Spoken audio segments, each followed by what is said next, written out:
Did you know that this year, in 2025, the World Economic Forum, in their Future of Jobs report, raised the urgency for businesses to develop the skills in their people for leadership and social influence, which is another word for ethical persuasion, to priority number 3. I recently delivered a training at Westpac, which is one of the big banks here in Australia. That is a 514% increase. Now, there are 2 important lessons in this. You'll have dramatically increased the chances that they will stay true to their initial commitment. You are here now at the start of this journey. A journey filled with jaw-dropping research and case studies, and potent eye-opening strategies that are typically costless to implement. And this podcast will deliver. Because what I will teach you, I am a trainer, I can't help it, is based on scientific research. No Patrick gut feelings.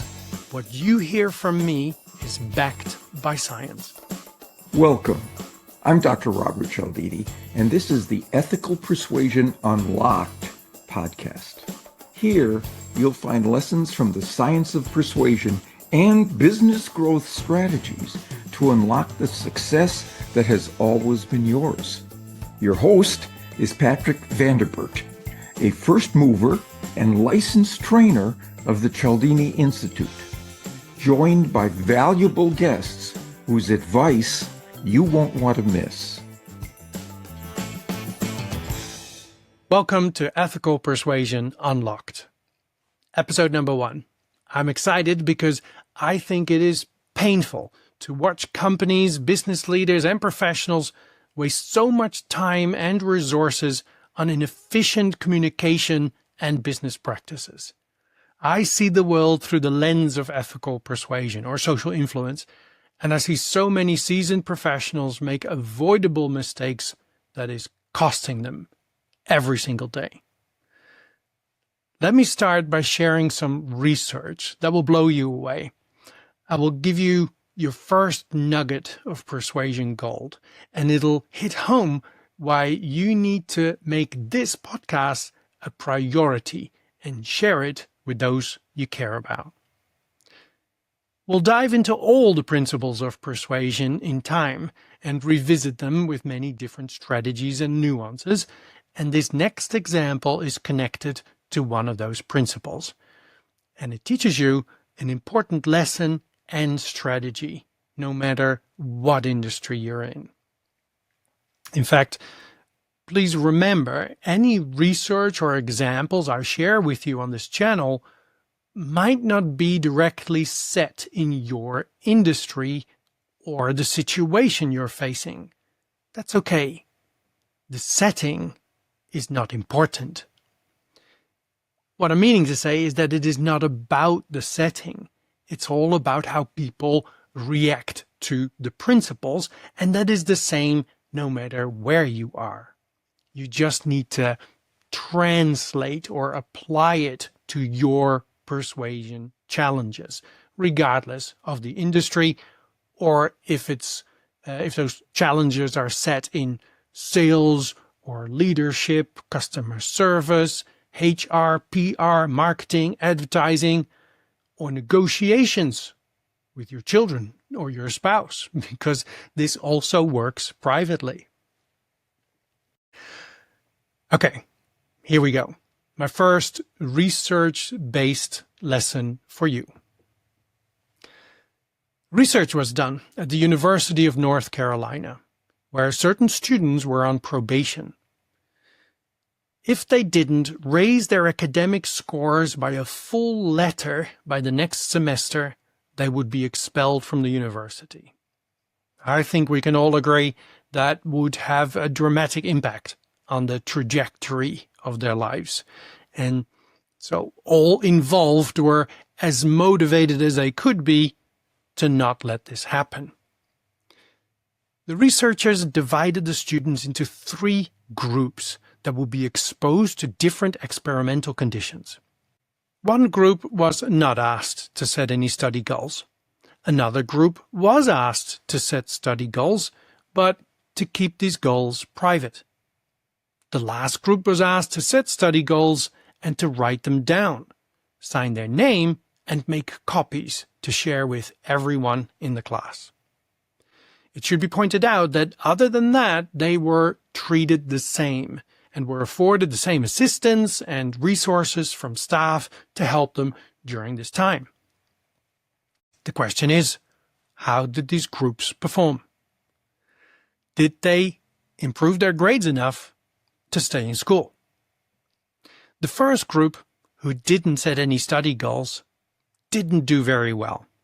In fact, only 14% raised their grades enough to stay in school. The second group did set study goals and kept them private.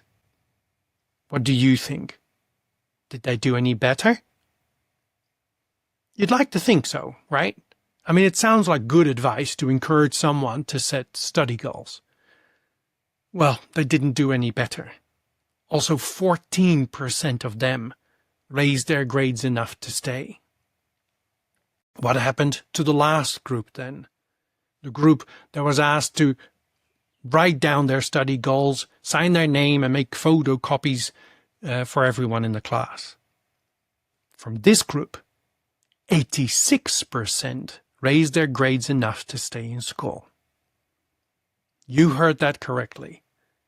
86% versus 14% in both the other groups. That is a 514% increase in the amount of people that did what they initially all said they would do or wanted to do.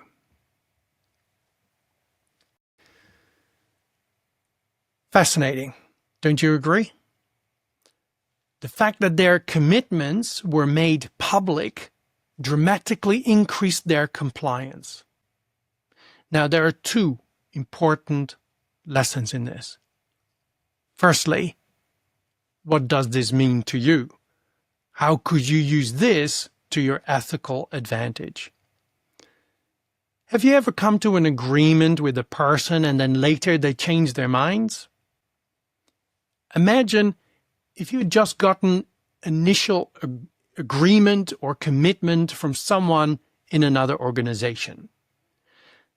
Then you would want to encourage them to let their team members know about the decision, thereby making it public.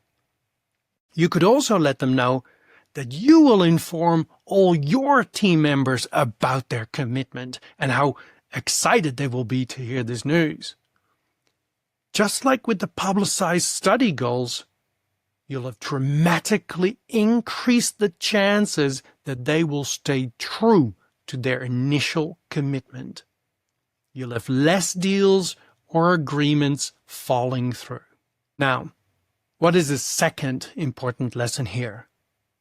For that, I need you to put yourself in the shoes of the students and their parents of the first two groups, the ones whom only 14% succeeded, the ones that had been randomly selected by researchers to be part of those two experimental groups. As an outsider now, you can objectively see that if they had been allocated to the third group, then 514% more would have still been in school. Now imagine being the student or their parent and finding out that just because they were treated with slightly different instructions to not set goals or not being asked to set goals, or even to set them but not asked to write them down and make them public, 514% more of them, more as was necessary, now got asked to leave the school, and their lives would forever be changed, most likely for the worst. Can you imagine the feeling? a student or parent. The devastation of having missed out, having lost, because they were not communicated to in an ethically more persuasive way. You can feel it, right? Now, realize that when it comes to you conducting your business the way you do, or your team, without knowing how to be ethically more persuasive, or not using it consistently in the most effective way, you are, your team is, right now in group 1 and 2. You are in the 14% group. The only reason you didn't feel the devastation is because you were oblivious to the fact that there is a science to how people make decisions. And that science would teach you how to be ethically more persuasive. Perhaps you've heard of it. Perhaps you think you know it, but you don't really know it, or you don't really use it. And it is costing you every single day. You are in the 14% group. Unless you're one of my students, of course, in which case these episodes are excellent to stay on topic and refresh and deepen our understanding and confidence. But you are here now at the start of this journey, a journey filled with jaw-dropping research and case studies, and potent, eye-opening strategies that are typically costless to implement. Well done for being here. I appreciate professionals like you that invest some time to discover ways to do better, to lose less, and to get to their goals faster.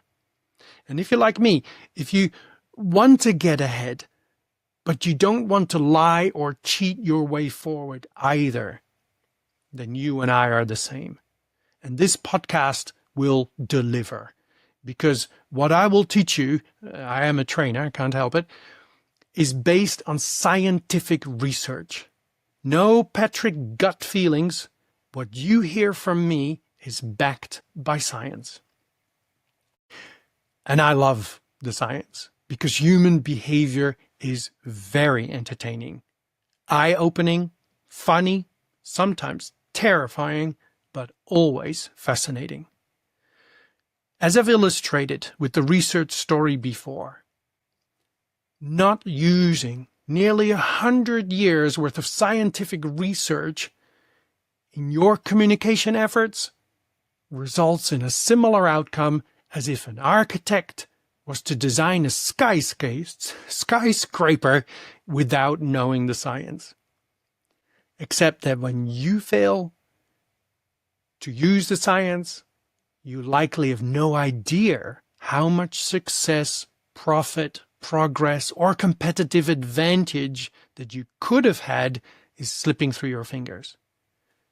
You are in agony, but you just don't know it. And this is where I have to warn you. In our journey together, you will learn simple strategies to reach your goals at the pace you were always able to.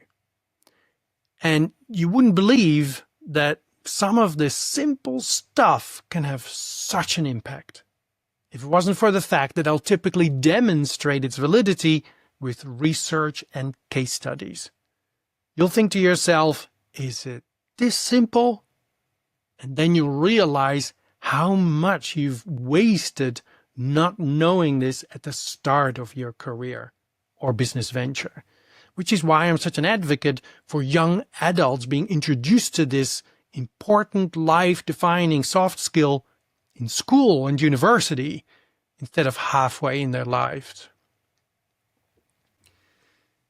Did you know that this year, in 2025, the World Economic Forum, in their Future of Jobs report, raised the urgency for businesses to develop the skills in their people for leadership and social influence, which is another word for ethical persuasion, to priority number 3. Another study done by CashNet, which was reported on by Forbes, looked at 17 million job listings on Indeed.com for what skills businesses were asking for. And persuasion was there also found to be the 3rd most wanted skill. So you're in the right place. Investing your time in one of the most in-demand, high-priority skills for business and life. A skill that can help you realize successes that are slipping through your fingers. I look forward to explaining to you in coming episodes the science of human decision-making. Once you understand how decisions are made, you will understand why it is so important to provide your audience with the facts that they want and need to hear from you in order to make their decision-making easier. And it's the most effective in the long term when used ethically. That's the beauty of it, and that's why I've been so passionate about this for decades now. There's no need to lie or cheat. You're not going to make anyone do what they don't want to. I'll explain this in a lot more detail in the science of human decision-making. But essentially, people are so overloaded with stimuli and decisions that they need to make every day that they crave the type of information that affords them a shortcut to a quicker decision. And that is what Dr. Cialdini's 7 universal principles of persuasion are. They are decision triggers. When someone who doesn't know the science thinks about how they're going to convince someone, they will come up with information that may seem reasonable and rational, but it actually overloads their audience. And they put your proposal mentally in the too hard basket. And they don't agree or comply with your request. And you think that you got to know, but you didn't. You got indecision, which might have been disguised with things like, no, sorry, the time isn't right for us. I can't commit to this right now. Or, no, it's too costly. It could have been a yes if you had communicated what they wanted and needed to hear. If we provide our audience information that qualifies as shortcuts, it's easier for them to move along with their decision-making process. Let me give you an example. I recently delivered a training at Westpac, which is one of the big banks here in Australia. We are diving into one of the principles and one particular strategy related to that principle. We're busy workshopping this strategy so that team members can come up with their own application ideas and bounce those ideas off me so they know they understood the science correctly. I'm talking to one of the lenders, and he says how now he understands what has been happening to him lately. He explains that when he speaks to a doctor about the different loan structures available to them, he needs a decision on whether or not they will choose a variable or fixed rate for their home loan. He explained to me that in the past, he had often been spending a lot of time explaining the impact of both options. Lately, though, he has experienced that in many cases, he doesn't need to explain this, and the decision is made very quickly. How? He told me that when he speaks with them, he genuinely explains that now 9 out of 10 other doctors that their department has written home loans for are choosing for the variable option. Upon hearing that news, many doctors go, "Good enough for me. I'll do the same. Let's move on." Right? Decision made. I'll explain another time what principle of persuasion was at work there, but it highlights beautifully the effect of providing genuine information that allowed for a quicker decision. Now that the lender at Westpac understood the scientific principle behind what he had stumbled across, he will be using it more confidently and consistently, and not just when it comes to decisions for fixed or variable interest rates. Have I got you excited on this topic yet? This is why I like teaching this properly in keynotes and workshops or our flagship training. Do you like the idea that you can be much more successful by just knowing a little science, and that there's no need to lie or cheat? And I can add to that ethical persuasion works in 3 key areas. It repairs, strengthens, and builds loyal relationships. It reduces uncertainty in your audience, and it helps to motivate people into action. If you have those 3 areas covered, relationship, certainty, and motivation, what else do you need to increase the chances you'll be successful, to get the sale, get your team members to behave in a way you want them to, advertising results, dealing with customer service issues, negotiate with suppliers or government or your kids? Now, based on the insight that I've shared with you, and the fact that world-leading organizations are urging individuals and businesses to develop this skill, and that millions of businesses already recognize they need this skill, I would hope that you also see the value and urgency for you to learn more. If you agree that this is something you want to learn more about, and you agree that listening to more future episodes will be valuable to you, and perhaps people you know, then we can use the persuasion principle from my earlier example to set you up for success that is yours to have. Remember the 14% group of the students that saw most of them fail unnecessarily? Let's get you out of that group.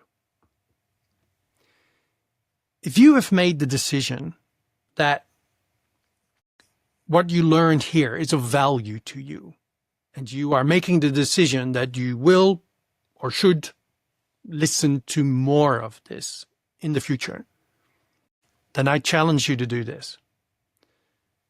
Make a public statement that you found something valuable and that you are going to be learning more from this podcast.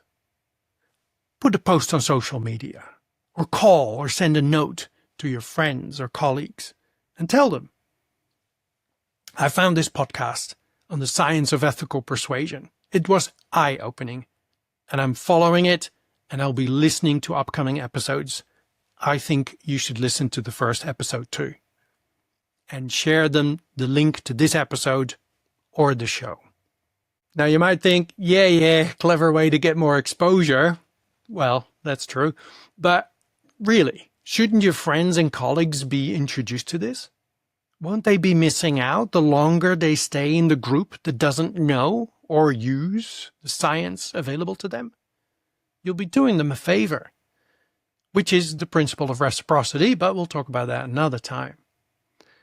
But more importantly, just like with the students in the 86% group, whose lives were allowed to follow the trajectory that they were always able to follow, you will put yourself in the winning group, and you will follow through to listen to upcoming episodes because you dared to make a public statement and help others and collect more of those persuasion golden nuggets that I'll be sharing with you, along with insights my guests will be sharing.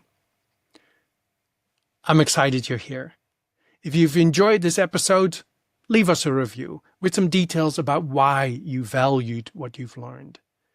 And check out the show notes. If you like, I also have some complimentary resources available on our website, ethicalpersuasion.com.au, including an ebook for which you don't even have to give your email address. Just right-click and download. If you want to learn this skill properly, though, I'm sorry to have to say that a podcast alone will not help you to develop application skills and confidence, which will mean that you're still missing out on success and waste time and resources. Some formal training is needed if you want to learn this properly and quickly. Do our flagship training if you can, or start with an online workshop. It will be fun and so powerful. Of course, you can also connect with us and we can have a discussion on how to best train your team to use the science of persuasion ethically to put your business back on track on the trajectory that you should be on. Till next time, I wish you an influential future in which you'll hear yes more often.